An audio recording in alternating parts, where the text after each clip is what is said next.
back. Um, Full show money. Hi guys. Happy Monday, everybody. Post Super Bowl Sunday. Who, honey, that game was it was kind of lame. Let me know if you guys can hear me loud and clear. Hi, everybody. You notice every time when I come on, I got to do the E type of sound. I do it partly because it probably annoys people, and then I like the sound of it. But happy Monday. Welcome to Man Up Monday with me, the real Dana and Judge Joe Brown.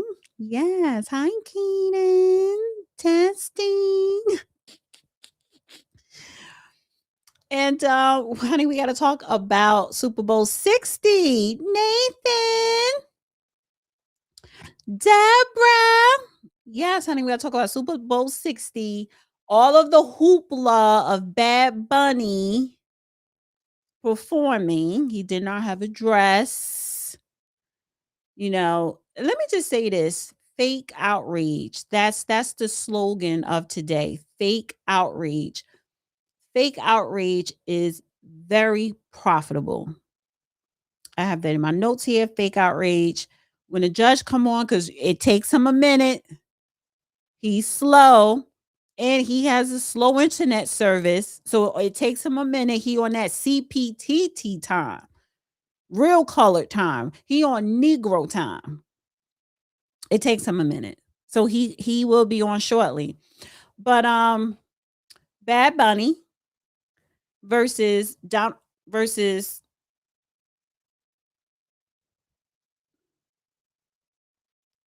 Trump. I do it like this. Bad Bunny versus Donald Trump Super Bowl halftime. Of course, we got to talk about Jasmine Crockett because all of a sudden now she's ahead 10 points in the polls against her Democrat opponent in the primary. Okay, let the cheating begin. But that's not what I want to talk about with her because she's doing a take your booty to the poll 2.0. So, but we're going to be talking about Jasmine Crockett later in the show. I do want to mention Cuba because I don't like what Trump is trying to do to the Cuban people, starve them out, right? Starve them to submission. I hear Haitians are trying to ask for reparations, have several seats because you should already be back in Haiti because your TPS, temporary status expired February 1st. And yes, we're going to be talking about the TPUSA halftime because I think they got just as many views as the Super Bowl. Now, of course, Super Bowl, that's on mainstream. So, I'll probably be 50 million people. TPUSA, I think they have 5 million people. We're going to talk about it. So Haitians, Cuba, we're going to mention the Winter Olympics, Jasmine Crockett, and then the second main topic, so the main topic is Super Bowl, but the second main caveat of today's show is fraud, honey. And we're going to focus in on California. You're up next. The flashlight is on California. So we're going to talk about California fraud. And we have an update with the Fulton County election fraud. So we're going to get into that. But of course, whenever the judge decides to come on, we're going to start off with the Bad Bunny Super Bowl. I watched it and I give it a 5. I give it a 5 because that's something, it's like, I feel as though if it's Super Bowl, you need to take it up a notch with your creativity. I didn't even like Kendrick Lamar's last year. It was okay, but I'm not a Kendrick Lamar fan. But listen, it was a Latin/Hispanic celebration, and there's nothing wrong with that. It was not in English. It's nothing wrong with that. There's nothing wrong with that. But just the whole optics of it, with the dancing or whatever, for me, I give it a 5. And actually, I think I'm gonna put a poll. Maybe I'll do a poll. I'm gonna do a poll in my community. But I am gonna put a poll in the Chat. And I want to ask you guys, did you guys enjoy it? Yay or nay? You know, now, before we get into, I don't want to talk anymore about the Bad Bunny versus Trump halftime until the judge comes on. Let me do a little bit of housekeeping. And then I want to talk about Coco Jones with you guys. Please like this video, share this video, right? On all your social media outlets. Shout out to people watching on X. Please repost on X. So like, share, subscribe. Make sure you guys hit the bell button to get all notifications. Get in that chat. I did put a goal. If you want to send in a super chat, if you have any questions or comment, please do so via super chat. And I want you guys to enjoy the show. So as we wait for the judge to come on, Coco Jones, she's saying, lift every voice and sing. So you have America the Beautiful, Lift Every Voice and Sing, and the national anthem. So Coco Jones saying Lift Every Voice and Sing. And I'm sorry, I give that a 5. I give it a 5. And then the Car outfit, the outfit that she had on designed by Car was fire. And I love that it was a black designer and that it was Car was fire. But the jacket, it was more a montage to Whitney Houston. Okay. But I noticed it had a red, black, and green color on the side of the arm. And that's that Pan-African colors. That was a no-no. That's a no-no. But I give Coco Jones a 5 because her singing is mediocre. I'm not saying that, oh, it needs to be a Whitney Houston because there could never be another Whitney Houston or nobody equal. I'm not saying that. But when Beyonce did Lift Every Voice and Sing in Coachella, she put her own stank on it. She made it her own because she's talented and she's creative. And even if you're not the most talented, you need to be creative. Anybody could have went up there and sang the way she sang Lift Every Voice and Sing. I'm sorry. Girl, you should have had a choir. Or you should have had some kids from the inner city behind you. Something. I give her a 5, Coco Jones, and I give Bad Bunny a 5. Judge, honey, you popped up. I can't see you.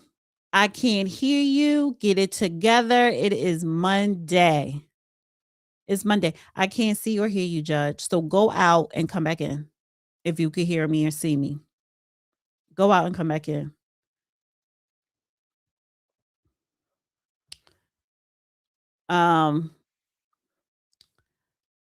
Let's see. Nope, I can't see or hear you. You're still dark. You're still dark. And this is because he has an Apple Watch. He plays with the Apple Watch too much. And so when he plays with the Apple Watch too much, it gets crossed between connections. That's why I don't do Apple Watch at all. At all.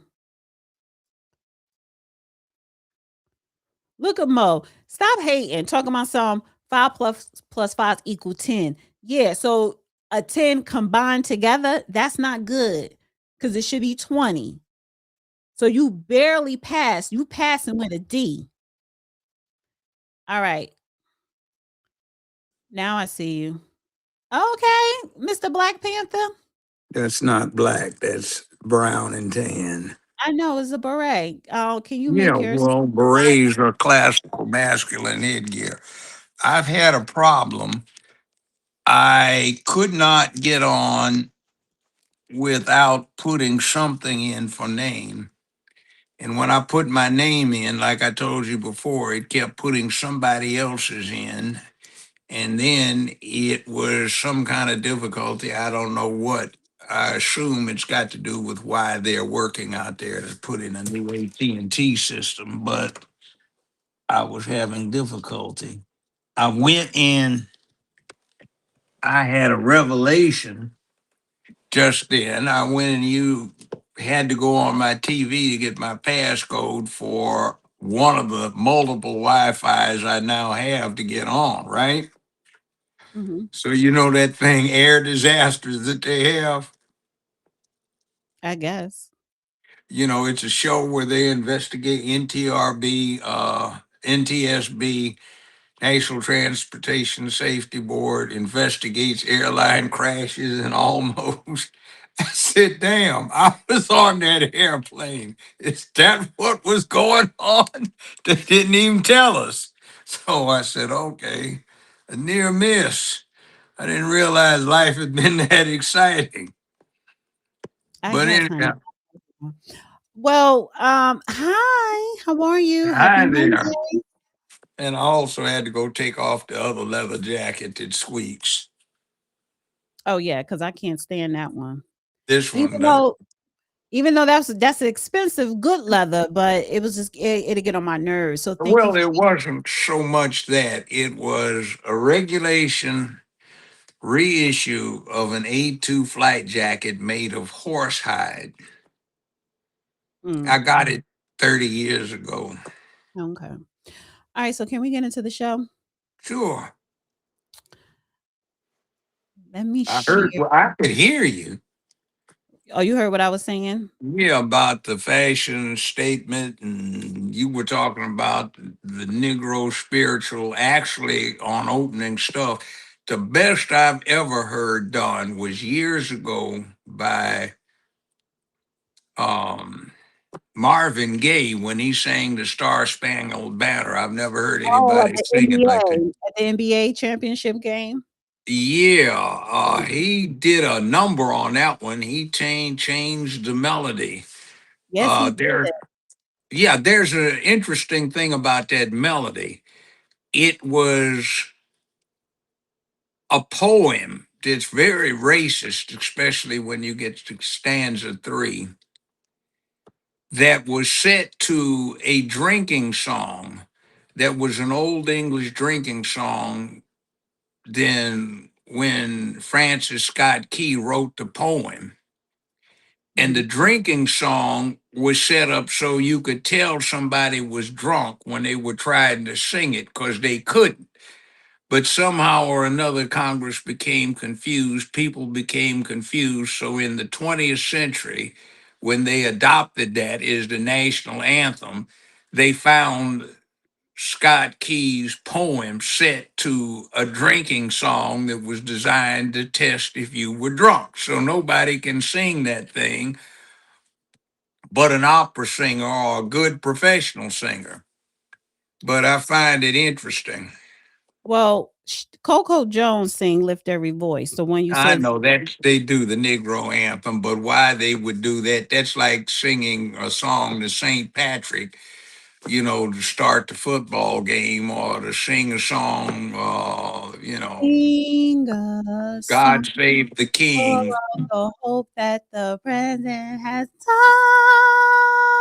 That's another us. horrible sing. You can't sing it. Oh my gosh, Uh, my so dog.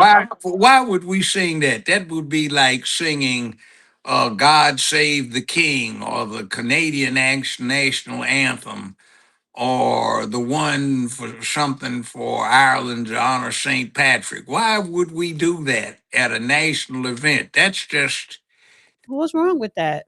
but people, you're opening up this event. It's the Super Bowl. It's supposed to be the Nate Plus Ultra sporting event in the United States, and you seize a little narrow 11% of the population's interest to do the opening. It is a kind of arrogant lack of consideration for circumstances. It's just, do unto others as you'd like them to do unto you, but you, meaning the American Negro, is so prone to forgetting about what goes around comes around and having universal principles. They whine and complain about what's going wrong with what's happening to us and how we're getting dumped on, and then when they get a chance, they turn right around and dump on everybody else they can. It doesn't Full make of good the sense. things that the dark past has taught us.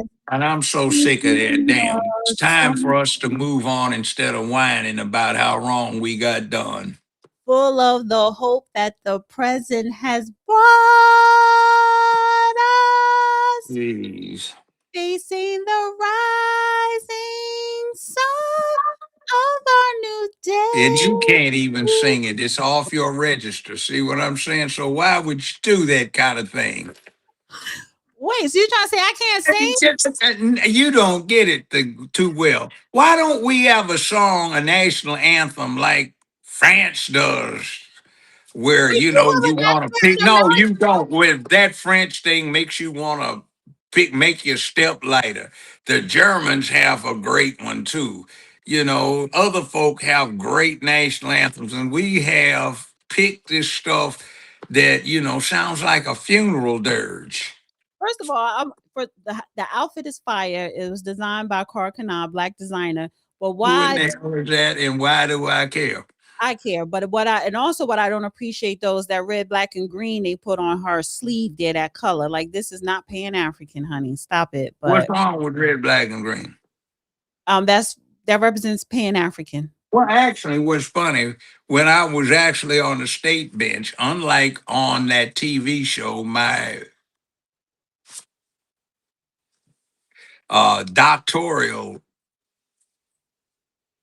gown that I wore on the bench, the bat cape, had my doctoral stripes, and it was red, black, and green.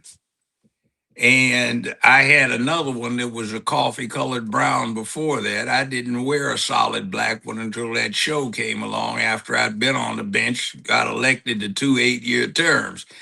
Now, interestingly enough, since we're talking about red, black, and green, I thought that was a statement, not so much for Pan Africanism. It was just a color that we adopted way back in the late 1960s and in the early 70s, black students that had nothing to do with Pan Africanism. It was just that black was the earth, green was the product, and blood was the what was shed.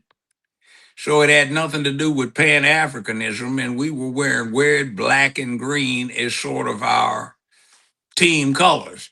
And then it got co opted into being looked at as black nationalism, but it's from the late 1960s. So, just out of That respect was to that, it was actually Marcus Garvey colors. well, it wasn't Marcus Garvey. Marcus Garvey picked that up because it was came about when actually they were doing back to Liberia before the Civil War. They were doing it because a lot of the black soldiers used that flag to signify that you're facing some colored troops. That was in the Civil War. Red for the blood to be shed or has been shed, black for the fertility of the soil we're trying to get a hold of, and green for what we produce. So Keep, that's been 160, 70 years old. keep talking. I gotta let my father in real quick. Just keep talking. Okay, so this whole thing about co-optation of something old to make it have a new significance is a propaganda tactic. You take something that's got general respect and you seize upon it and you start associating it with you so that respect will transfer over to you.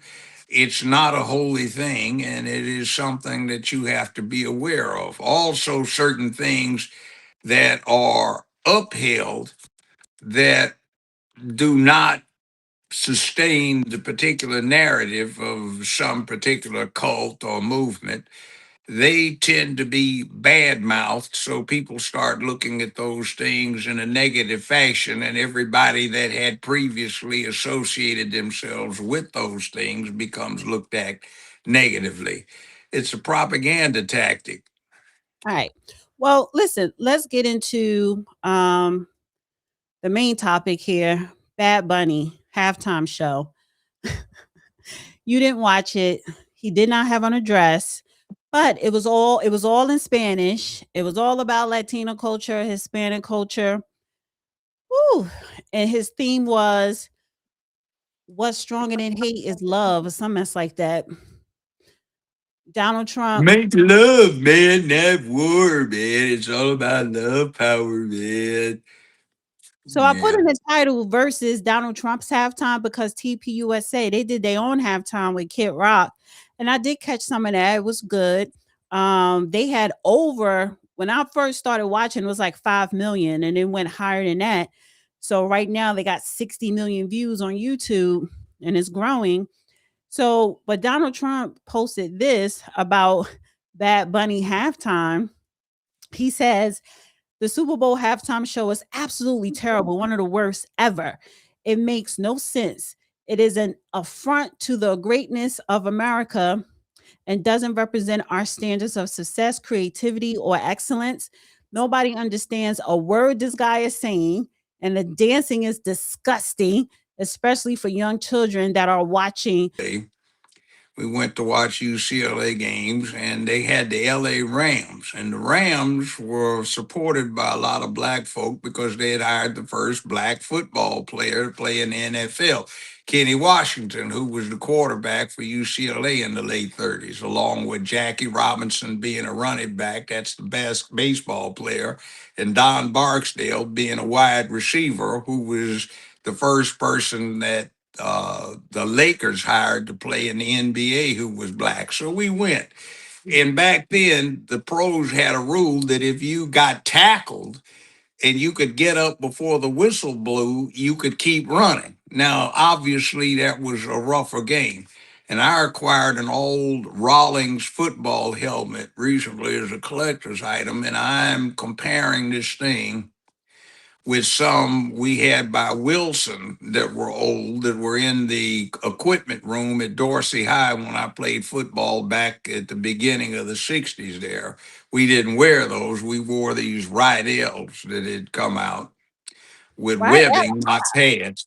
And because, I mean, they are so flimsy, all they're doing is keeping you from getting an abrasion if you get bumped. There's nothing to protect you from a sound collision, and football was so much rougher, and now it has gotten so milk toast little soft that I was amazed that the players did not, a lot of them don't even have knee pads on or anything on their knees. They have pedal pushers, we used to call them, for the girls, and long socks.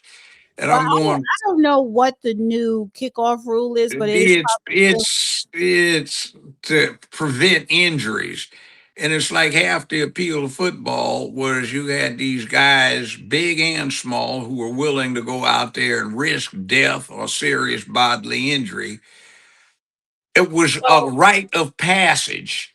And there was something about playing football that built some lifetime character for you. I played at Dorsey and at UCLA for a bit, so Well, let me it let would, it still is with me. But I mean, there is this thing about how soft has it gotten.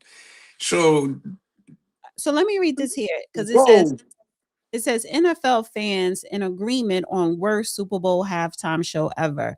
Bad Bunny is set to perform halftime 60, and well, this is before they actually, I guess, actually played.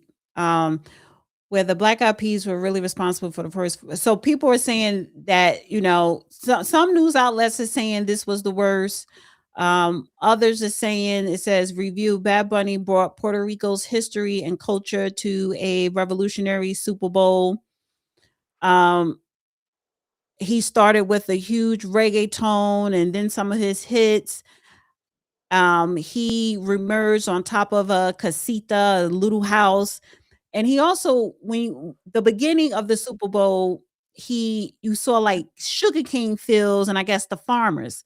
Well, when I see sugarcane fields, I'm automatically thinking not the farmers, but the enslaved people that was working those sugarcane fields. If we really want to talk about history. But anyway, They used to say if you wanted to die as a slave, be bad and get sent south to work to death in the sugar cane fields, the cane fields. yeah, so he had Lady Gaga there.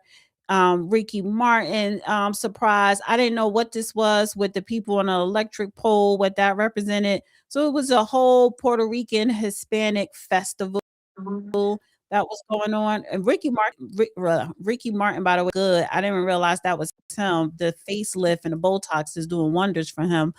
But you didn't watch it, I right? looked at it later, a recording, some parts of it. I just turned it off. I like Hispanic music. I like reggae music. I'm a Oh, so do fan. I. But I mean, it's got nothing to do with displaying um, what you need to display for a national event. I watched the first Super Bowl that they ever had, Super Bowl one, and most of them for the first 20, 30 years worth. What are we at, 60 now? But they've just gotten boring. They've gotten so everything's computerized, so you see the yellow lines and the lines on the TV screen that look like they're on the ground because people don't know what the linesmen are doing over on the side, so they don't know how to tell where things are. They don't know the rules. The Super Bowl commercials, which used to be great and entertaining, really out there. Now they're insipid garbage where they're getting 8 year olds to vote on them, which they used to be a tradition. And now you have some Snoopy floats at Macy's parades on some kind of commercial to get best commercial.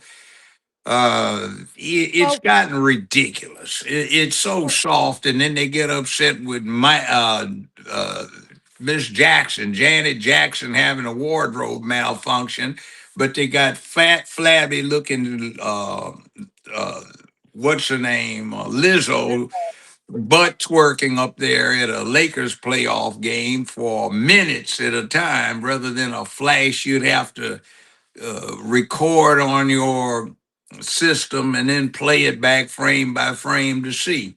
I mean, it's gotten, what is wrong with us? You've destroyed manhood. You sissied up the game, and I say sissy up because it's just gotten so weak these days, and they get paid so much, and they complain so much about, oh yeah, I got hurt. Oh yeah, coaches used to say, "Walk it off, son, get back in the game," well, but let they me say don't this. now. So I mean, what? Why look at it? Okay, fine, but we're focused not on the football game because I thought I that know. was Well, great. let me say No, something no, about no, that. I no, was fine, in but Miami airport, and I had to go to three different terminals to find somebody that could speak English. Now, I no habla español muy bien que comprende mucho. I mean, I have nothing against the Spanish language, but it is not the language of the country. I have nothing against Ako über Deutschland. Sprachen Sie Deutsch? No, but it is not the name of the language that we use for this country. Ne parle français bien. I speak a little French, but it's not the national language like it is up in Canada. Same with Italian. A whole lot of stuff. So why are they doing this? And I have to ferret out the garbage and say there is a plot, and it's got to do with trying to keep control of this country in terms of illegal immigrants, in terms of compromising national security, in terms of California, New York, New Jersey, etc., are going to lose at least six congressmen by 2030, which will cause their iron grip on this weird rainbow cult pushing that they're doing to dissipate to an extent. And I'm saying there's a plan here, and I don't want to be part of it because I don't like it. Get your freak on in your damn bedroom, but the rest of this stuff, it's like anything else. We forbid people teaching Christianity, Judaism, Islam, Buddhism, Hinduism, Confucianism, etc., in our schools and public places, but they get to teach rainbow, well, and here's the it is thing. not So, right. right, so here's the thing because And he didn't he have. with a dress. I'm Didn't sorry. he Can I come out talk? with a dress? Yeah, Can I okay. talk? Thank Go you. ahead.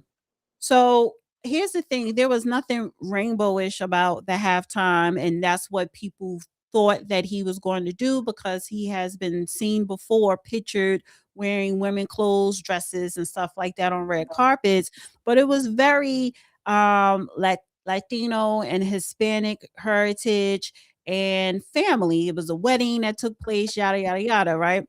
I don't have a problem with the dancing. I don't have a problem that it wasn't in English. We've had other performers during halftime that sang in Spanish as well. It's just that it wasn't creative enough. I'm sorry. And if you are going to sing in Spanish, make it be creative to where even though you can't speak Spanish, like you said, you still enjoy it because you could feel what they're actually talking about. You could feel it. I didn't really feel it. And I think that Chris Brown would have been a better choice. And I hope they pick him next year.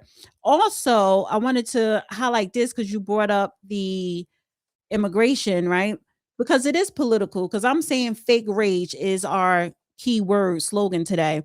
Because everyone was in a hoopla, Bad Bunny the Grammy speech when he was talking about we're not savages and anti-ICE, and your whole halftime performance is about Puerto Rico, even though it is part of the United States and including America with all the other South American countries. He was shouting them all out.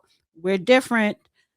But after the halftime, the anti-ICE commercial here came on. I mean, not anti-ICE, the ICE immigration commercial came on because he keeps talking about love, love, love, love, love. We all need to come together and love one another. That's all well and good. We still I believe in borders. We still have a border. And ICE went back to work 6 a.m. Monday morning. That has nothing to do with the illegals that are here. So all the reggaeton singing, ass shaking, speaking in Spanish, singing in Spanish, that has nothing to do with the fact that if you are illegal, you need to be deported.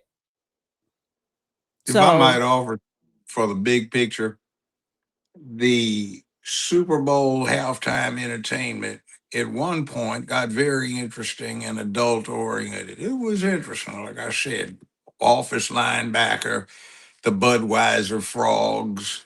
They were fascinating, very creative, very entertaining. The commercials were better than some mainstream productions I'd seen. All right, now you don't have Budweiser frogs. You've got that freak looking boy in a blue sports bra and blue panties in a bubble bath advertising Budweiser and some other things, but you can't get away from the fact that dude was in a dress and you associate that in your mind. But let's say they had that boy in the blue bra and panty set trying to advertise something that was associated with masculinity or family values, it just wouldn't work. That's like what Subway did as a franchise when they brought that guy on with the glasses.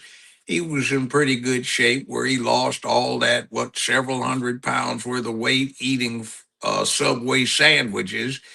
And then we find out later he's in penitentiary now for child molestation. So you see, you bring somebody with the bad background, you try to make them into something wholesome, it doesn't work. And then you find out what is going on. Well, see, there have been too many opportunities for us to discover what's been going on. I mean, belatedly, people are all worked up about the Epstein stuff, which right now is just minor potatoes in a big basket of French fries that have to do with more important things to the country's well being. And it's a distraction. So they're taking somebody that's got a reputation for being in a dress and they want to take something that is a respectable part of the American culture and make it the whole thing. And they want to make the whole game, which used to be the girls wanted to look at the guys, and they had a song from back in the late 30s. If you want to be get along with the beautiful girls, you got to be a football hero. mhm. And the military looked for football players, and everybody kind of looked up to them as the big masculine guys on campus, and that's what the Super Bowl was about. The girls got to watch it.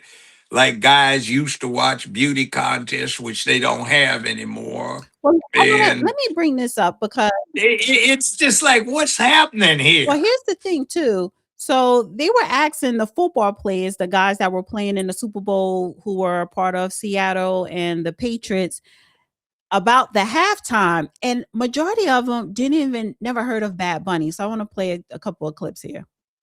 What's your favorite Bad Bunny song? I already got one. Sorry about that. I don't know who that is. I never heard of Bad Bunny. I don't know what it is. I heard performing at halftime. Yeah, I don't know what it is. I don't know no Bad Bunny song. Do you think they made a mistake? I believe so. I ain't never heard of bro till now. I don't have one. I don't listen to him. I don't know any song. Oh, what the heck's it called? I blanked out the name.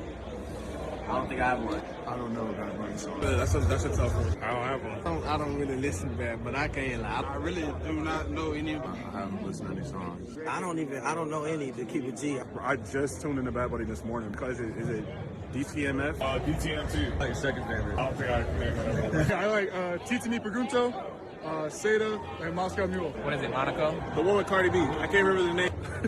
I don't really listen to Bad Bunny, bro. It's the one that goes, boy, You see what they're doing That's here? all I know though. That's because You see what they're doing? These players and most other people don't know who in the hell Bad Bunny is. But this weird bunch in Hollywood, this real weird bunch that pushes this strange agenda, they know, so they were propagandizing. They put somebody on who, for most people, is a nobody.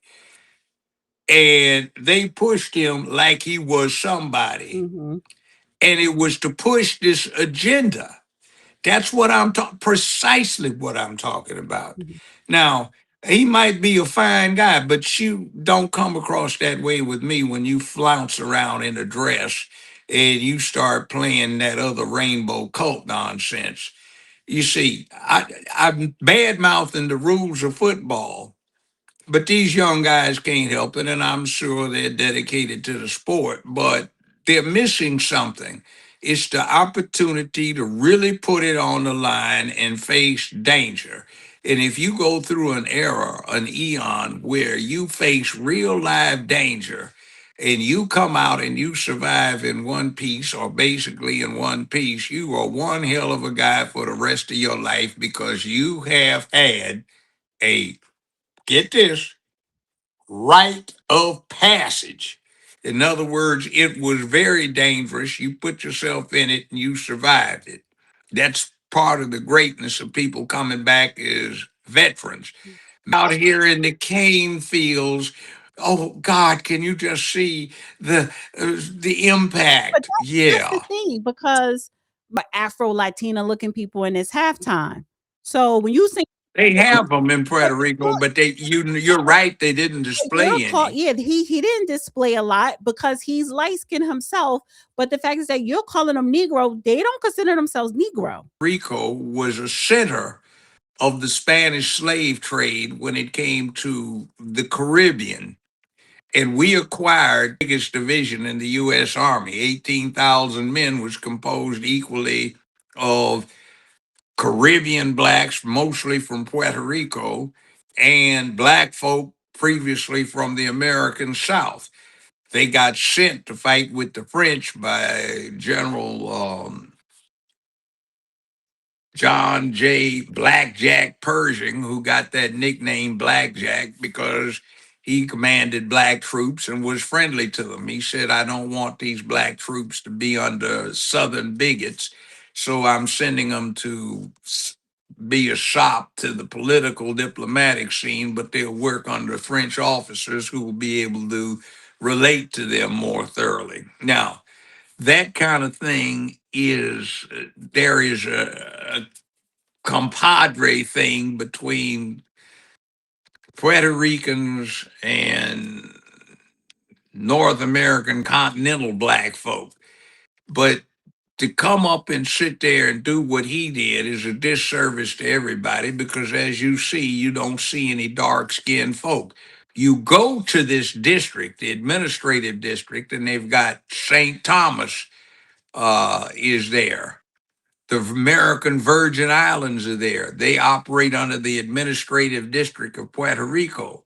So you've got plenty of black folk in this district, but you don't get any representation. Mhm. See, you go to these places, and I've been there as a guest of people in their government to speak to schools, and you see black kids, and you see some near white Hispanic kids, and some not near so near white Hispanic kids. Mm. And you see a bunch of each, and he just cut out one whole group, but you can tell what he is because he's obviously got black in him. Mhm. There's no getting around it. Hair, everything, facial features, you name it. Mhm. And I don't like what they did. You see, there is a contingency in Puerto Rico that's been trying to become the 51st state. And there is a contingency that doesn't want showing were the ones that were out there slaving in the cotton fields. And like they used to have a saying in America, boy, you been bad, mouths are gonna sell you south to die in them cane fields. See, so Yeah. it is a negative thing for everybody that actually had some slave ancestry, a horribly negative thing. It's like Jews, for example, celebrating Auschwitz.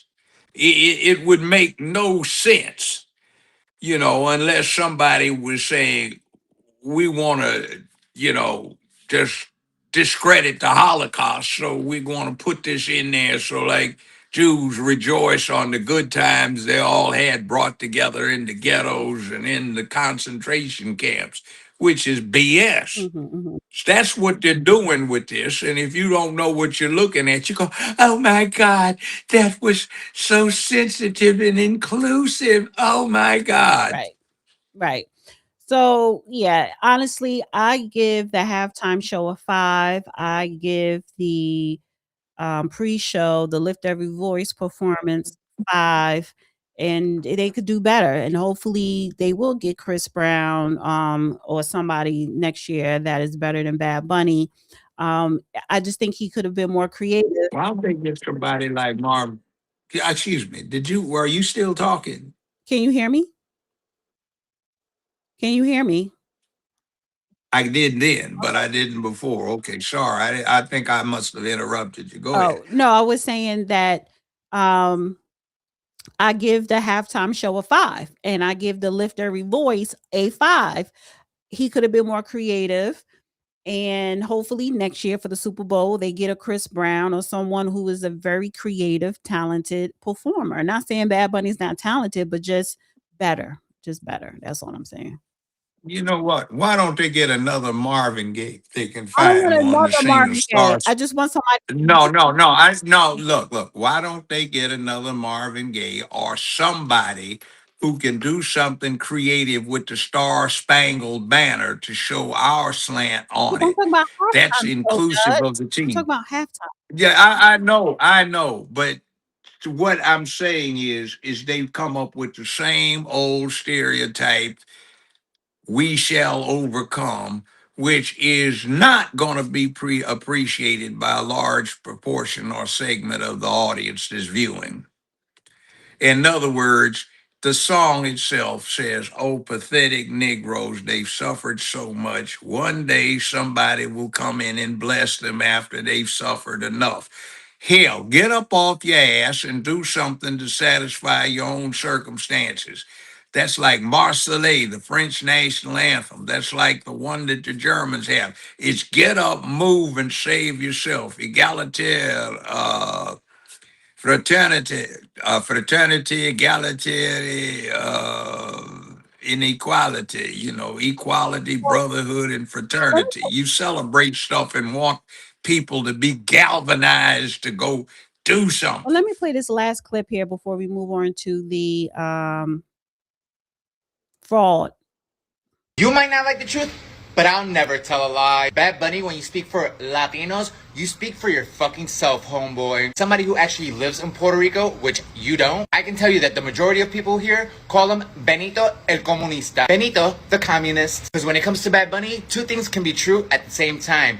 You could be an amazing musician and make great music, but you can also have garbage ass political views. And what's happening with the Super Bowl is nothing but a political stunt. In Puerto Rico, Bad Bunny is part of the political party that wants independence for Puerto Rico. He has extreme leftist views. Think AOC with auto-tune. And I want to say that as a gay man, please stop pandering to the gay community. Very inauthentic. And you being a role model for boys or pushing hyper-feminization is something I don't fuck with. See, while he's out screaming independence for Puerto Rico, he's doing it all from his Malibu mansion while flying private from here to there. Yet he wants Puerto Ricans to give up their passport. Well, newsflash, Benito. If you want Puerto Ricans to give up their U.S. citizenship and their passports, you should be the first one in line. Lead by example. But you won't do it, will you? So while you're out here selling "We Should Hate America" to young Puerto Rican men, I find it absolutely ironic that you're doing it all while living what? The American dream. Yeah, you see, he believes that us Puerto Ricans should give up our citizenship,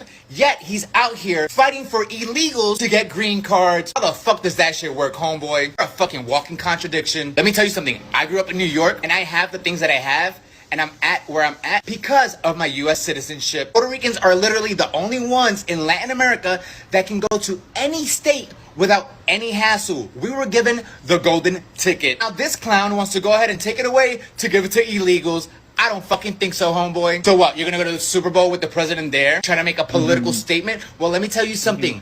48% of Latino men voted for Trump. That's the majority. So I don't know who your demographic is right now. I also find it quite hilarious that you like to bash President Trump, yet you always conveniently leave out all the horrible, corrupt governments that these people are fleeing from. Why don't you call out those leaders? Because that doesn't fit your fucking agenda, does it? That's right. Bad Bunny, brought to you by Venezuela. Because see, what pisses me off is that he's out here using his platform to paint Latinos as victims. Newsflash, homeboy, we voted for all this. Oh, that's right. We voted for President Trump to secure that fucking border and deport any motherfucker that came in here illegally. Oh, Bad Bunny cancels his U.S. tour because of President Trump. No.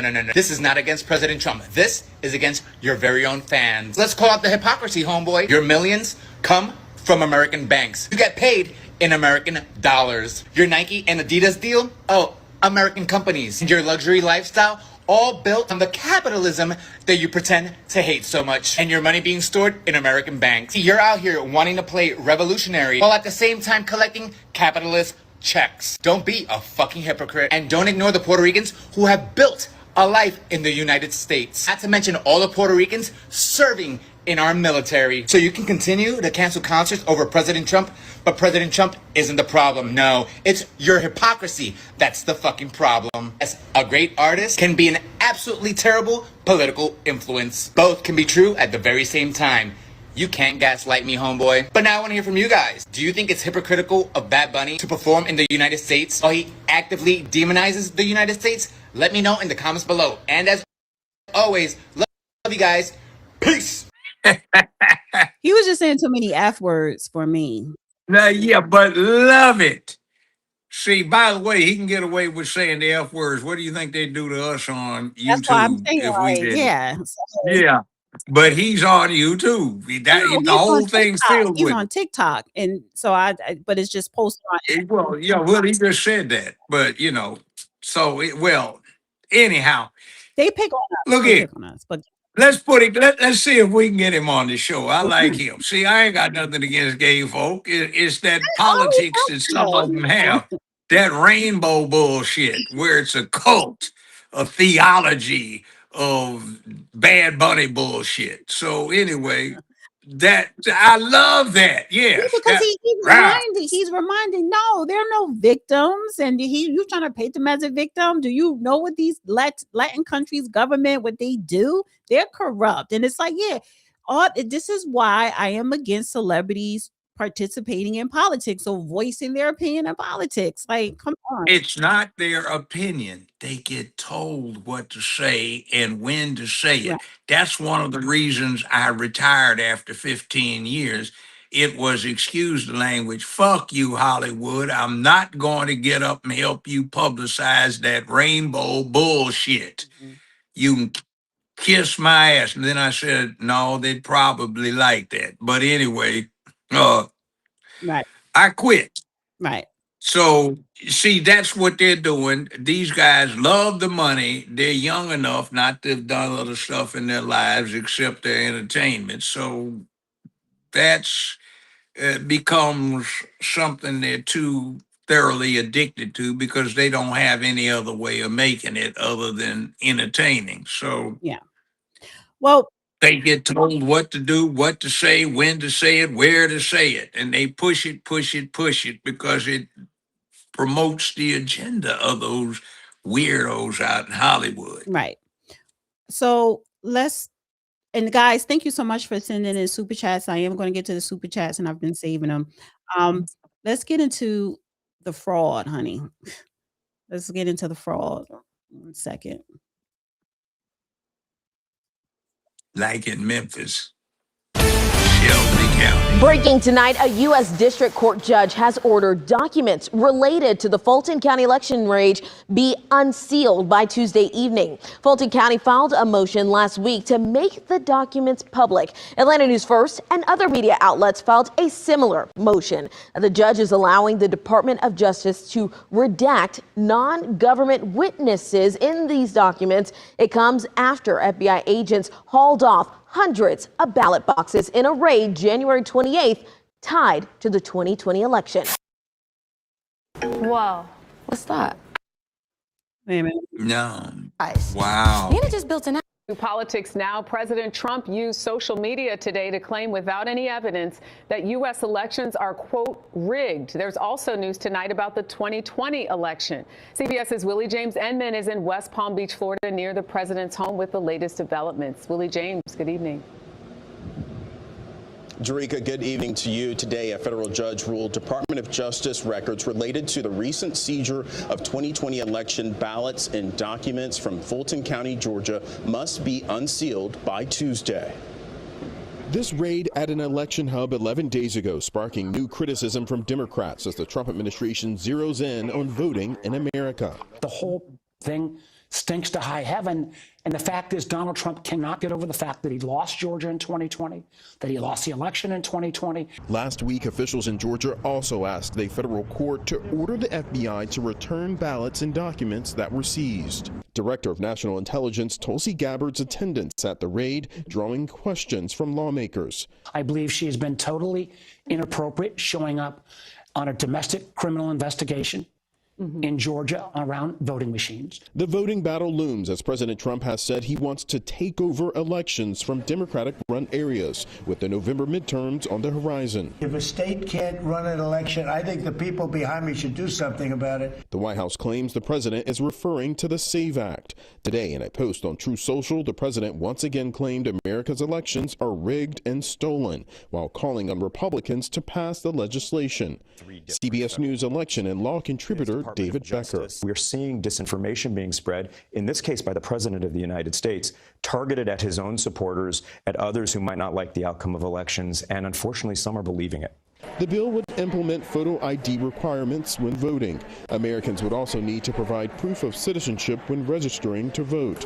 It's already illegal for non-citizens to cast ballots in federal elections. Now, the Constitution gives states the power to carry out elections, but Congress can make laws regulating the process. The SAVE Act has already passed in the House, but it faces an uphill battle, Jerika, in the Senate. Okay, let's get into this. I personally witnessed election fraud in Shelby County in the last 2 or 3 years. The election, let's say November 2024, as a witness for a certain political candidate. I was at the Shelby County Election Commission, that's Memphis, and they were upset because in certain precincts they had higher vote counts than they had sign-ins by voters. What we're seeing right now is Trump was telling the truth in 2020, and Democrats don't want their perfidy revealed to the public. In other words, they've been lying about it and trying to conceal it. The point is that why are you upset with these voting counts, these ballots being seized? If they count them, Are you saying that the feds are going to falsely change the count? Or are we going to find out what it actually was? And are we going to discover that you Democrats have been lying to us and that somebody else was telling us the truth? So you wanted us to join in a witch hunt to, uh, put ourselves on the pole and get burnt at the stake, plurid, so to speak. So Well, why is it that you even have the nerve to say you're opposed to voter ID? You need ID to buy whiskey to get drunk.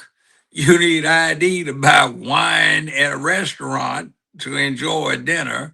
You need ID to drive the car to go rob the bank or hold up the liquor store or go pick the kids up from college. You need ID to get on an airplane, which now must be backed up by a birth certificate, thanks to New York and California, or et back to cetera, buy giving the real illegal. ID. You need a real ID now to get on Yeah, the airport, yeah. airplane. And then, yeah, real ID, thanks to California and New York giving driver's licenses to known illegals.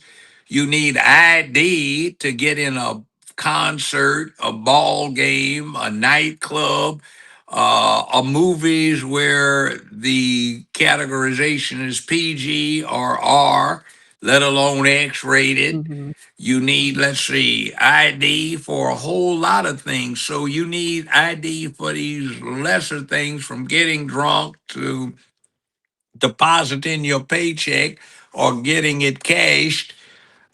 You mean something as fundamentally important as voting? You don't need an ID and all these other things that you would be doing if you decide to vote the damn couch and be a slacker and don't vote and you sit your ass down with a lame excuse by politics is evil.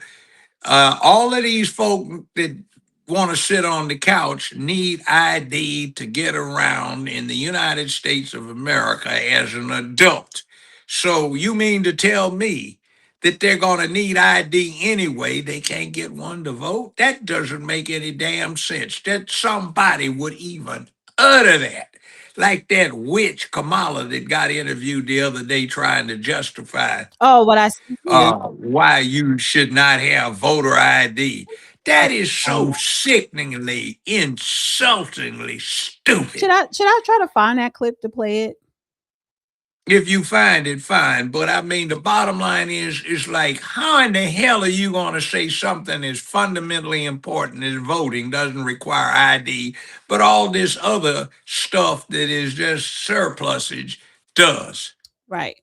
I mean, uh, sir, driver's license, registration, and proof of insurance. All right, let me see your ID. You're in the grocery store and you decide to buy a couple of six packs of beer. ID, please. You're in a restaurant. You order a glass of wine. ID, please. You go into a movie. ID, please. You damn sure need some. There it is. There's that witch. Wait a minute. Mrs. Wait a Imhoff. minute. Is agreeing to voter ID one of those compromises that you'd support? I don't think that we should underestimate what that could mean. Because in some people's mind, that means, well, you're going to have to Xerox or photocopy your ID to send it in to prove you are who you are. Well, there are a whole lot of people, especially people who live in rural communities, who don't, there's no Kinko's, there's no Office Max near them.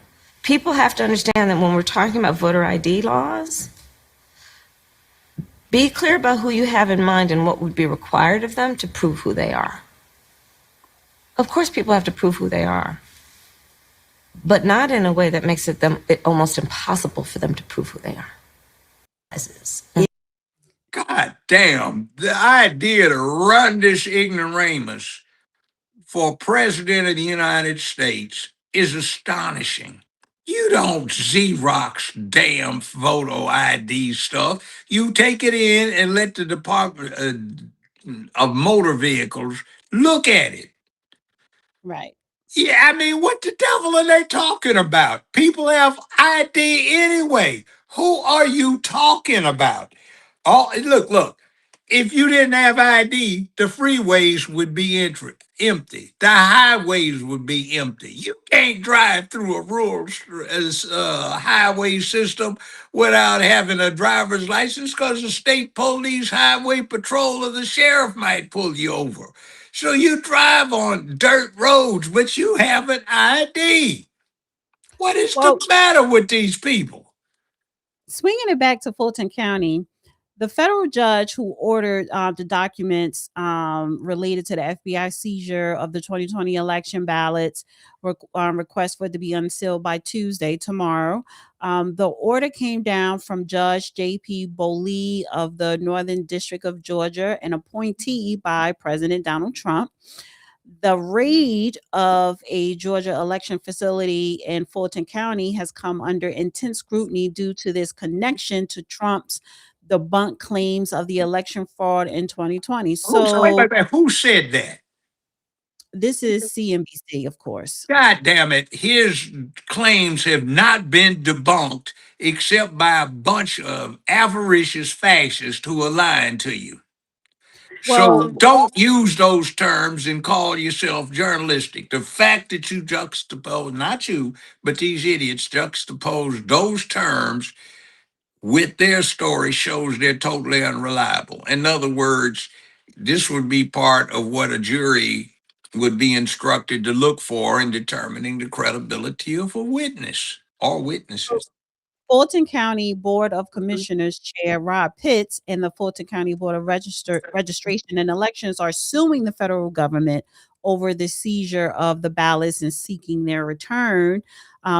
And this is what the judge wrote. Although petitioners originally filed this case under seal, both parties have now indicated to the court that they do not oppose unsealing the docket or the motions filed by petitioners. Let me translate legally in terms of evidence. The Democrats are not smart enough, they're too stupid to understand what they're agreeing to.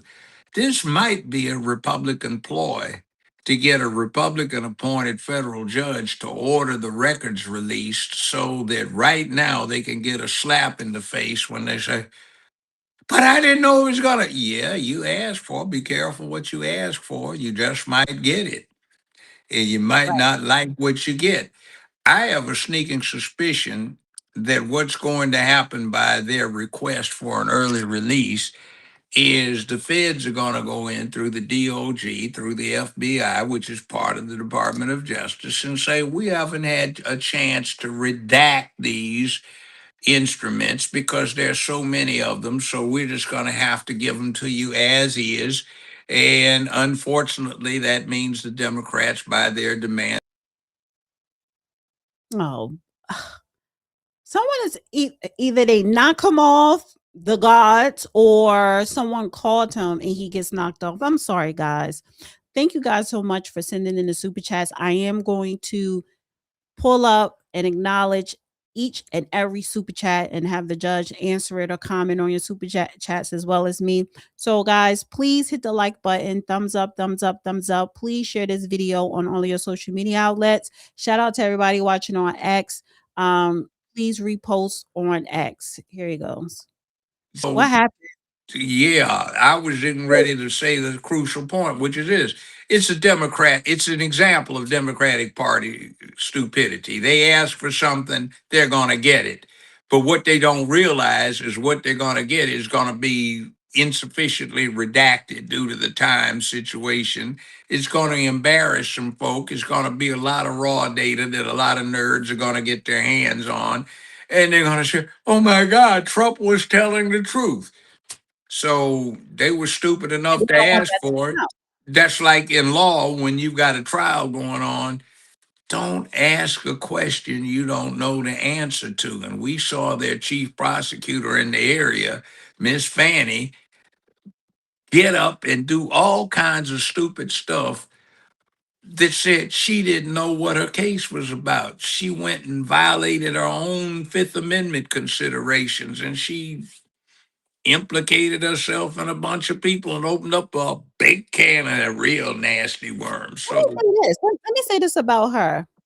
she is the cause of all this drama that is going on in Fulton County, because had she not opened her knees during probably the most high profile case that would have been in her whole career, probably in the whole one of the high profile cases in the history of cases here in the United States, had she not opened up her knees to Nathan Wade, he probably would not be president. She probably could have got a conviction. Who knows?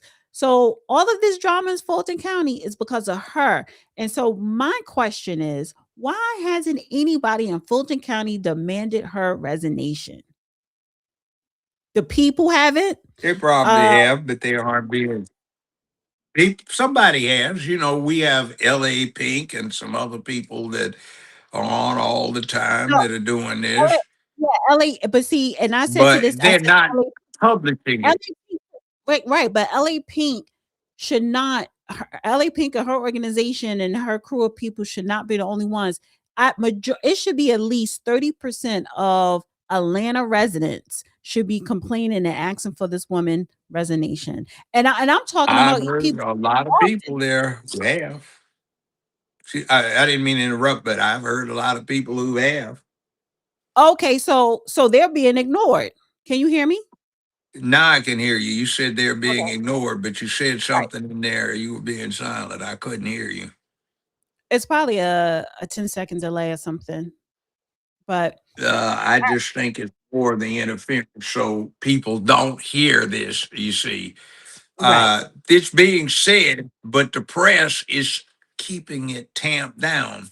The sources of information are suppressing what a lot of people are saying, and they're giving you a lie that nobody's in. Oh, yes, they are. You hear it all the time out in the streets. So where is So that? We don't hear about that. I want to go here. Let's go to California, honey, because this is major. So Small Business Administration, the SBA, suspends 111,000 California borrowers suspected of $8.6 billion fraud. Let me play this clip Spends here. what now? The SBA suspends over 100,000 California borrowers suspected of $8.6 they billion made loans. fraud. They borrowed money. Okay. Right. So the 100,000 borrowers, 100,000 people who borrowed from the SBA, they are Small suspected. Business Association, yeah. They are suspected of an $8.6 billion fraud. So let me play Yeah. this clip. See, this I'm- goes up, and people at the top get a little feedback Let me play under this the clip. table. I'm here in San Diego, standing at an address that is registered to 14 businesses that took $2 million in pandemic-era loans. Those loans haven't been paid back, but this is just the tip of the iceberg. Today, the SBA is announcing we're suspending 112,000 California borrowers who took potentially upwards of $9 billion. We're going to continue to work with our federal partners to ensure accountability for COVID-era fraud that the Biden administration tried to sweep under the rug. And just like Minnesota, California is another state whose socialist welfare policies have invited fraud. Well, the buck stops here. We're not looking the other way. We're prosecuting. There's going to be more to come. And they need to look into what they are trying to do to former residents who bailed on the damn place, where they're still attaching bank accounts and funds, etc., trying to tax those funds when the people are not legal residents, or not illegal, but have not been residents of California for a considerable amount of time. So somebody needs to look into their general fraudulent activities. Let me play this. First reported by CBS News, sources say Vice President J.D. Vance will lead a new White House anti-fraud task force that will search, it is said, for welfare abuses in California and other states. Our Weijia Jiang joins us now from the White House. California and other states, not random, I'm guessing, probably run by Democrats.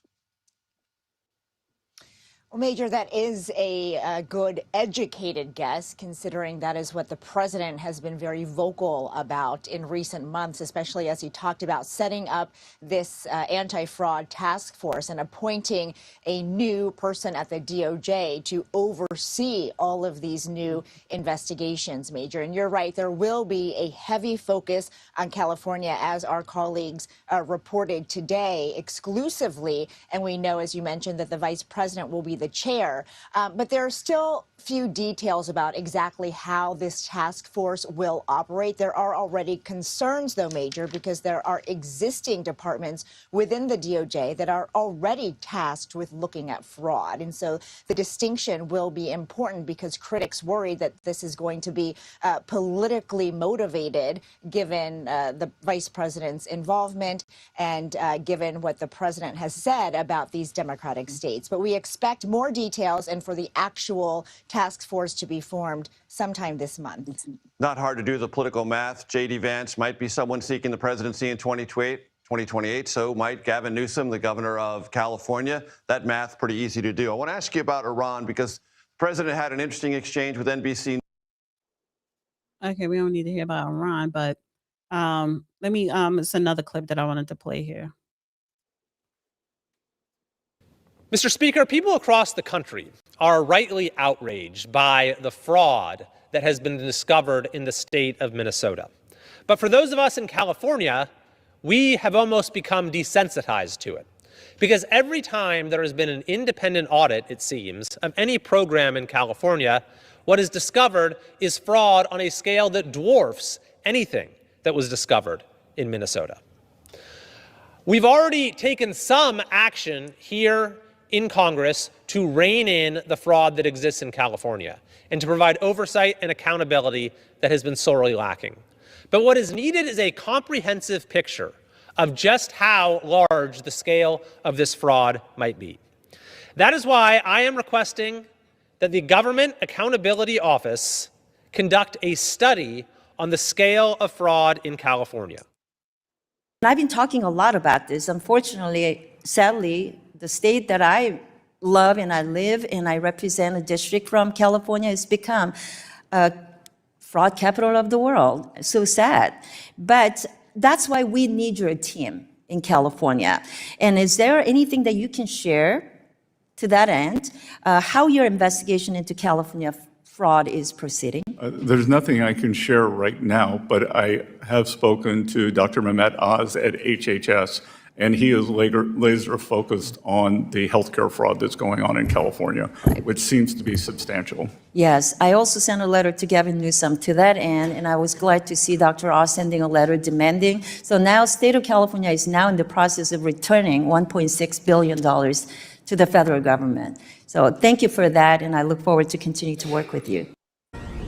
This is a Fox News alert. Saturday in America continuing to track That's fraud breaking up, allegations by all the across way. the country. When you edit that, that was very garbled. I know what she said, but that's because I've heard it before. Okay. Go ahead. We've seen it in Maine. We brought you some questions about some funding that allegedly was misused in Maine. Those were private donations. Then California. And now, here's the next state, Massachusetts. Now, the state's auditor just released a report revealing massive fraud within programs like Mass Health, the Department of Transitional Assistance, and the Department of Early Education and Care. These are all programs that provide social services to the Massachusetts community. And as you can see, there was over $4 million in fraud uncovered in the state's SNAP program alone. Another $1.3 million connected to the state's Mass Health program, and hundreds of thousands of dollars found in other state programs. We're also learning of 22 civil recoveries that reclaimed nearly $800,000 in fraudulent overpayments. Now, the total amount of fraud in fiscal year 2025 alone was nearly $12 million. That's in 1 year. That's your money. Now, as all this fraud is being exposed, President Trump is reportedly planning to sign an executive order establishing a new fraud task force. Signaling its importance, it will be led by Vice President J.D. Vance. And joining me now to react to all of this is House. All right. Okay, So, it's been going on everywhere there's blue, they're sticking it to you.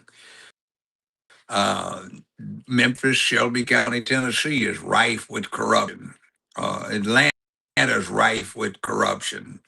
Where you get a black controlled or heavy influence on a state level, you're going to find corruption. Fortunately for most states, uh, the black control entities are just the focal points where it all comes together because they're the easiest to commit this kind of fraud in. This child care fraud was rife in Memphis, Shelby County, Tennessee a couple of decades ago. It's probably come back.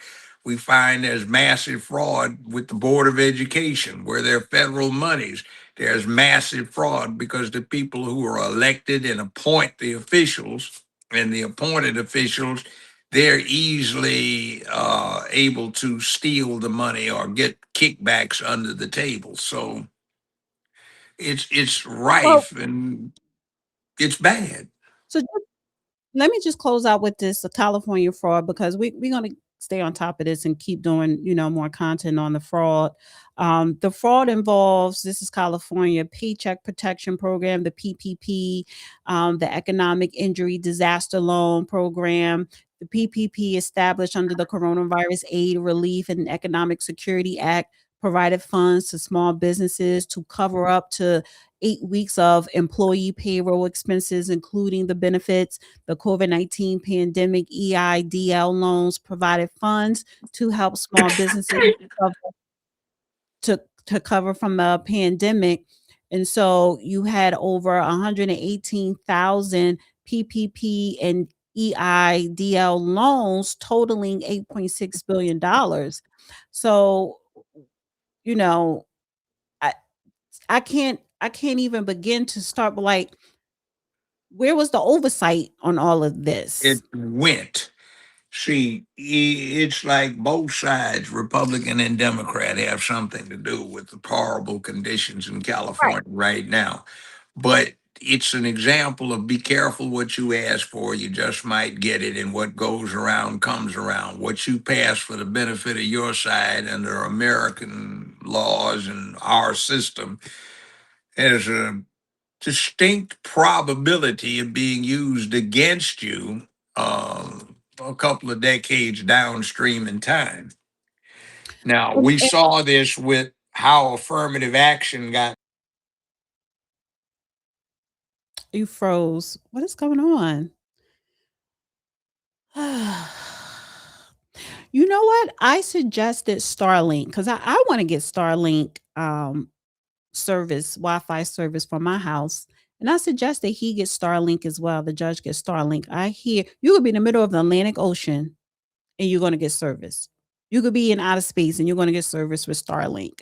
You could be 6 feet under and you're going to get service with Starlink. So I'm going to mention that Starlink with him, but I don't know if people keep calling him, that keeps knocking him out. But and I do know AT&T were working outside on his block. I didn't think they were still there working, digging up something. Who knows? But AT&T is horrible. Um, yeah, I don't know. Do any of you guys have Starlink? I hear a lot of good things with Starlink. And Judge, if you can hear me, we can't see or hear you. So go out and come back in. Actually, I'll send him out. Let me remove. All right. I sent him out and I dropped him so it's easier for him to come back. Guys, please hit that like button and please share. Let's see. Yeah. There. Can you hear me? I can hear you and see you. Can you hear me? Yes, now. All right. So, but here's the question because it seems like the Trump administration, they're going after all the blue states, but if you're going after fraud, it should be across the board. And I'm pretty sure red states or red districts have been committing fraud as well. But you see, you know the difference between the red and the blue situation? What? It's like this. It's like somebody goes out and commits a crime. He commits the crime. He either gets away with it or doesn't.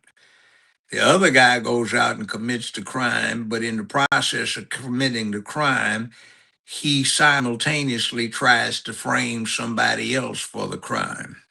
So you've got the victim of the crime and you've got the poor sap who's getting framed. You have two victims. So what you do is a matter of economy in this. You go after the person that's making two victims by every crime they do. The victim of the crime immediately and the scapegoat.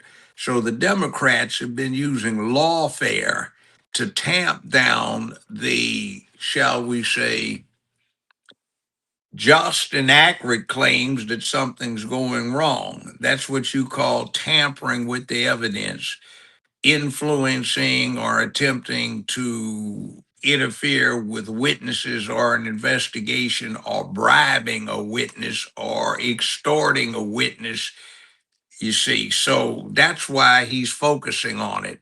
And as I've Right. said before, this country needs this country is constipated. It needs an enema and a laxative, and the person that gives it is going to cause some unpleasant results as a reaction.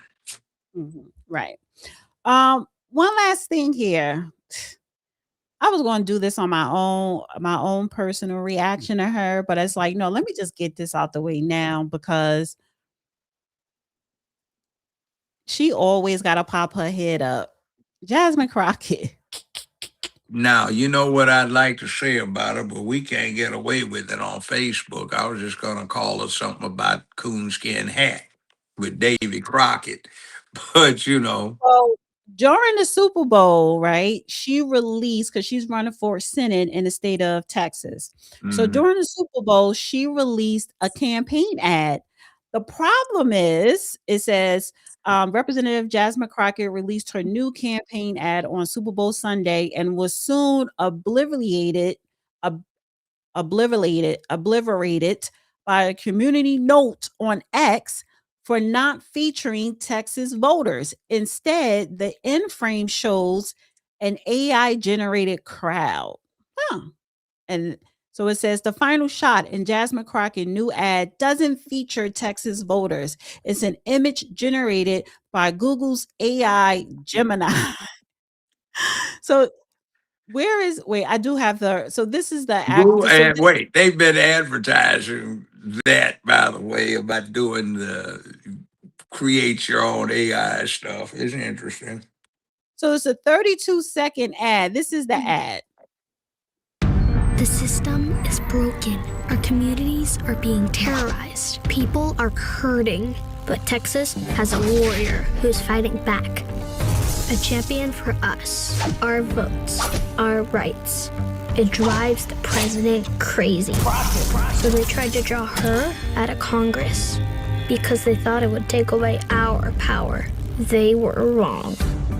So those people are not Texas voters.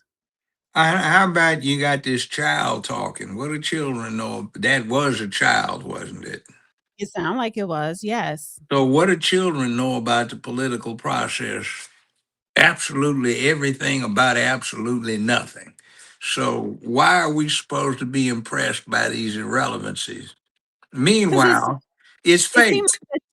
It's fake, and it seemed like the theme is supposed to be a comic book. Yeah, her eyelashes are fake, eyebrows are fake, hair is fake, attitude's fake, enough makeup on. I don't know what she looks like under all that dirt that's on her face. I called it dirt.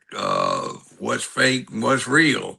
You know, remember the old joke that they used to have where the guy, oh, I'm gonna get you, sucker, wasn't it on that one?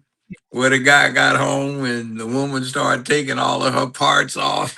And what he got left with when he looked at it, and what did he do? Ran? You know, that's what you got. Here's the thing. So the other part to this, you know, she's on the campaign trail, right? And this is what I wanted to bring up as far as her.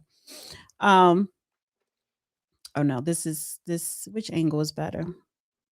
See, she came from a preacher family, big time preacher who sent her to a Christian school, $45,000 a year, so she didn't have to deal with ordinary people. And then she went to the private school in Memphis, known as Rhodes College, Cecil B. Rhodes College, right across from the great Overton Park, a very scenic area, nice and I don't unlike think so much of the it rest of the city. yeah, the name of it wasn't Cecil B, Well, but that's it what was a they call it, Cecil B. well, whatever. Rhodes. All right, so let me go here. So it says here Representative Jasmine Crockett is going to the club campaigning hard for Texas Senate Democrat primary. Crockett speaks on the nightlife scene as an untapped source for voter engagement. So I want to play the actual video. I can go into those spaces, whether it's the black churches or whether it's the clubs, which I've been doing both, right? We know that politicians usually show up in black church. That's a very traditional space during campaign time. But like showing up in the clubs, probably not. I mean, I think the only person we've seen probably hit the clubs was Mondami, but like that's because he actually knows how to rhyme and like and spit so he can get on the mic. I get on the mic, but I definitely don't rap because that's not me, right? But I think that it is about, you know, the level of comfortability and authenticity, allowing you to maneuver within spaces to where there's a natural rapport. You mentioned being in the clubs, and it's still in my mind. I've never seen a candidate in the clubs. How have you been received in the clubs? Really well. You know, I mean, listen, I think it's time out for button up. Somebody told me this is what I'm supposed to say. Like, people are dying in the middle of the street and you trying to figure out what talking point somebody done gave you, right? Like, I think that they just want to know that you really see them. And I really do see real people, right? Like, I'm the girl that used to go into the jails because I was a public defender. I understand the root causes of, you know, why certain people are in the system. I also understand the flaws within the systems, right? And I think that, you know, online people perceive me to be real and a fighter. It's another thing for them to be like, oh, shoot, like Jazz is here. Like, she is amongst us, right? Okay, she's a little fake nerd girl. Now, about campaigning in the clubs, I did it 35 plus years ago all the time when I was in politics, got elected the first time and the second time. When I've supported candidates, I took them around the clubs. So that was in Memphis. That started around 45 years ago. Judge Otis Higgs, who resigned to be, wait a minute, I'm going to make the connection. Judge Otis Higgs, who resigned as a state judge to run for mayor. I helped take him around all the clubs. That was 45 years ago. That was part of where you campaign. She got that because it was standard operational procedure in Memphis, Tennessee. It ain't nothing new to her. So this fool's talking about, I don't know about. Well, guess what? Maybe you were just with your lane behind in the wrong part of town or wrong part of the country because it was done all the time. That was one of the places where the politicians went, is to the nightclubs, not just the churches. So it ain't nothing new. You know what it's giving me? It's giving me take your booty to the poll Yes. campaign election ad. So and I do remember even when you were running for mayor, you know, you went to the bowling alleys, you went to where the young people were and you were respected. So I kind of get that, but her going to the club is giving me take your booty to the poll type energy. So yeah. and now all of a sudden they're saying that, oh, she's 10 points ahead of her Democrat opponent in the primaries now. And it's like, well, honey, what poll said that? Because she was just 10 points behind. Well, all of a sudden now she's 10 points ahead, but you don't even have real Texas voters in your Texas campaign ad commercial. Like, that's crazy. And who's paying for the extras? Because you damn sure don't make that kind of money on your congressional salary. So who's paying for it? George Soros? So you don't gotta pay for it. George Soros? You Well, know. it's AI, so you don't even gotta pay for it because those are fake people standing Yeah, behind. I got you. I got you. But who's paying for even the AI? But they're fake people. So yeah, that's part of the process. All fake. Let me Now, play this last clip of her here. Let me play this last clip. You know, it is so, I don't really know where we are in this country. Why are we even having this conversation? The United States is falling apart right now, partially because he's going out and randomly allowing for the killings of people in the middle of the street. But the other part of it is that we have a 34-count convicted felon, and there are people that are still shielding him from any type of accountability as it relates to a child sex trafficking ring. It is time to take the blinders off. Like, I don't understand why we are pretending like any of this is normal. And I think that that is the level of frustration that so many people are bringing, whether you're a Democrat, Republican, or independent, specifically to the Epstein file situation. Because right now we know that they were willing to try to throw the Clintons in prison for not showing up, yet they won't even allow us to bring other people into committee who we know are mentioned in these files and mentioned so much more. When we went through the hearing as relates to the Clintons, I said, listen, we know that Donald Trump's name is mentioned more. Bring him in too. Like, I'm not saying that this should be partisan. This should be whoever. I want to be clear about that. This, for the Democrats, this isn't partisanship. This is about right versus wrong. Okay, time out. For a public defender, she sure acts ignorant or speaks in a fashion displaying great ignorance about how the system works. Next thing, that's not true, what she's saying. And Justice growing slowly, I've been saying, hey, you could release this stuff very quickly, but you won't get the full force and effect unless somebody carefully investigates it, analyzes it, and talks to witnesses. So she just wants grandstand. In other words, she knows that something is not going to happen because it is counter to accepted procedure.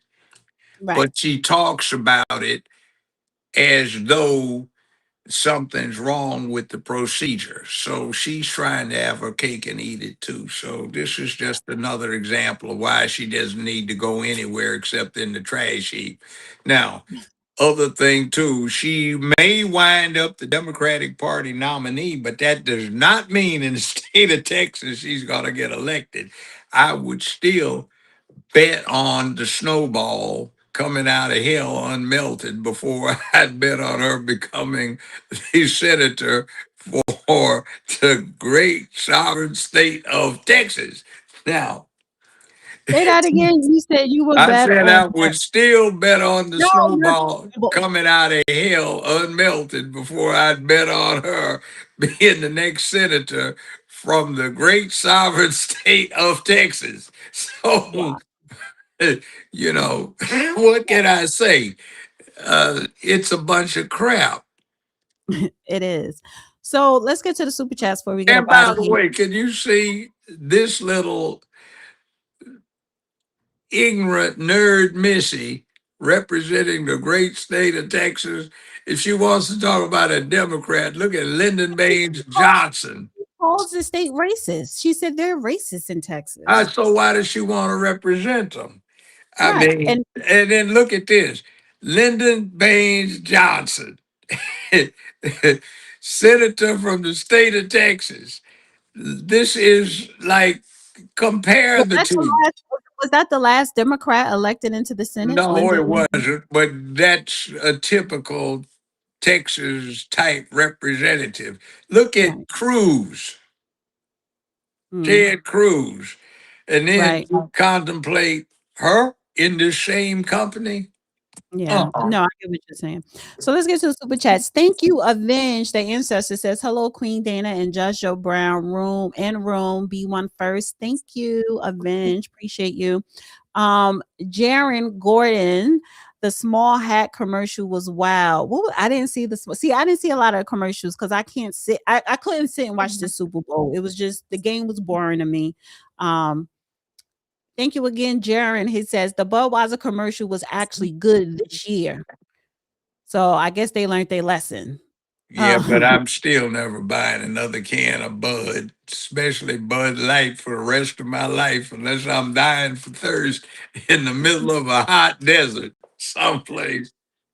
Thank you, By the Beverly. way, I found some substitute beers that are very good. I'm very partial to Dos Equis. I guess that's expanding the envelope, but it has nothing to do with illegality.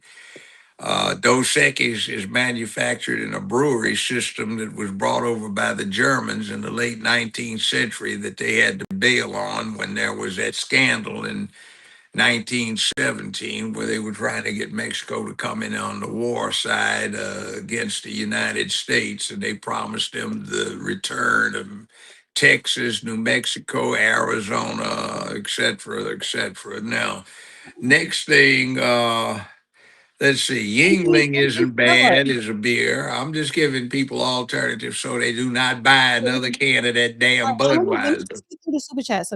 Thank you, Philip. Appreciate you so much. I just wanted to highlight this. Coffee Shop says my sister-in-law is Puerto Rican, and she even said that the light-skinned Puerto Rican people look down on the darker Puerto Rican people. Her brother was picked on because he was not light-skinned. Oh yeah, that colorism and racism in the Hispanics is very real. Thank you, Alonzo Dunn. He says, now we see clearly halftime entertainer was a slap in the face. Sarah, thank you, Sarah. Sabone, that's how I pronounce your name, honey, and I know I'm always saying it wrong. I have an idea. Next Super Bowl, have Michael Lamar Conway, me, sing the national anthem. I'll sing you a recording if you want. Honey. By the way, I have a great idea. Why don't you have a national competition for the best high school or collegiate bands and have them have a performance contest for halftime Battle of the during the Bands. Super Bowl? Battle of the Bands. Yes, that would be great. That's a great idea. Yeah, Thank let's you, bring it Joe. back instead of these garbage idiots that Hollywood puts in there because they're running the television side of things instead of the athletic side of stuff. All right. And we can Thank you, get Mo. back to football. Thank you, Modine. Dana, shut your ass up. Hair look great though. Your Honor, please send autograph bottle of barbecue. No, because you ain't going to tell me to shut up and then ask for autograph barbecue. Get out of here with that. But thank you for the donation. Katalia says, I don't trust JD Vance. I really don't trust him either. So Yeah, I you know like what? him. He is cool, but one more clip I want to play before we get up out of here. He is cool, but it's something about him because the company you keep. I look at the company you keep. Now, if Rubio run for president, I will most likely vote for him. I would over JD Vance. But I'm going to thank you. vote for Vance. I don't care who it is. I'm not voting for anybody in the Democratic Party. Thank you, Linda, for the super chat, and thank you. Lap says, "Good afternoon. Do you believe that the Greater Israel Project is being implemented? Border, in parentheses, border expansion." That's I for you, have Judge. no That's not for me. idea what the Greater Israel Project is. Yeah, is that a thing? The Greater Israel Project? I researched that. I didn't think that was a thing. I Is just it a know thing? that they've opened up the borders to infiltration by terrorists, cartel operations, organized crime, um, and put the country in grave danger for the selfish purpose of trying to maintain their ability to have some significant influence in the House and Senate on the U.S. level. So, yeah. Somebody said voting Rubio over Vance is pure insanity, and somebody says Rubio's more deep state than Vance. I don't know. I don't know. I don't know. I think they're both deep state. Like everyone in politics has a dark side. Thank you, Bernard. Say hi, Dana. Just trying to help you reach your goal. Thank you so much. If I get two more people donating $5 and up, I will reach the goal today. I will reach the goal. So just two more donations. And let me pull up. This is the clip. It's a Can clip I that I say want. one more thing about Vance? He has the instincts of a good stand-up comedian, which is what we need going forward in the give and take of what happens in the international diplomatic fields, what it takes to negotiate. I'm sure he's being taught how to do business, the art of the deal by the master of that process, Donald Trump, the president. No, And you know what else would be great? If Donald Trump really kicked ass and on purpose resigned with just a little bit more than 2 years left, that would mean that Vance could take those remaining almost 2 years and then get a full 8 years worth after that, so he could be in for a total of almost 10 years. That's of what Biden was going to do with Queen Kamala. Imhoff, and it just failed on him. So anyway, I want to play this last clip because Megan Kelly posted this, and I thought this was good. She said, "See if you can tell the difference between VP JD Vance talk about what life is like for him and his family in a sit down with Megan Kelly this week. He sat down with her, and how the former First Lady Michelle Obama described her time at the White House." I thought this was interesting. There are certainly sacrifices that come along with this life. Our kids are little. We're going to have to move. There are also a lot of good things. It's expensive to live in the White House. What a blessing it is to be here. There were moments when I didn't feel like I got enough attention. We live in this beautiful, very protected mansion that the American people have gifted us. Many people don't know. I mean, much is not covered. Most of our meals are prepared for us. So we don't have to worry as much about cooking. You're paying for every food, every bit of food that you eat. There are a lot of things that in some ways make having a baby easier. How do you raise kids in the White House? It's dangerous. You don't have to worry about TSA lines when you're the vice president. Air Force Two makes transportation pretty easy. We had to pay for their travel to be on the plane. My attitude towards kids, they're a hassle. What the hell have we gotten ourselves into? No more kids. They mess you up. Then we had a second, then we had a third, and now both of us are just like, what's one more? Whatever. There are certainly sacrifices. So basically, you know, when these two different separate interviews, and when they were talking about their life, their time in the White House, or in the, you know, the JD Vance, he's currently in the observatory and she was in the White House. Michelle Obama can't come off pessimistic. it sounds typically Democratic. It's always victim, victim, victim. Oh, woe is us. Yeah, and you know what? She's saying that it's not cheap. Bitch, please. You and your husband, you knew the moment you left, before you even left the White House, the deal was already signed. Your Netflix deal, your No. deal. I won't let them get away with that. The truth is, the richest man that's ever sat in the Oval Office is Barack Obama. His stepdaddy, who adopted him, Lolo Soetoro, was one of the richest men in the whole world when he died, and Obama got 1/3 of his estate. So what are you 1/3. complaining about then? Obama is blood kin cousin to the Bushes. That's with Halliburton. Dick Cheney, he's one of the cousins who was CEO of Halliburton. Uncle Herbie, who founded Halliburton and had that humongous investment empire. Also to Governor Sarah Palin of Alaska, also to millionaire one of the billionaires that you hear so much about. I forget his name right offhand. He was one of the cousins. He was in this big money empire controlling family. So let's be clear about it.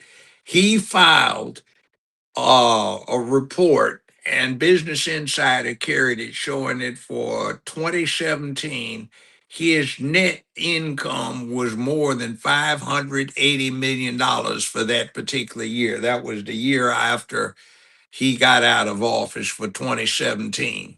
So he got his first draw from his trust fund.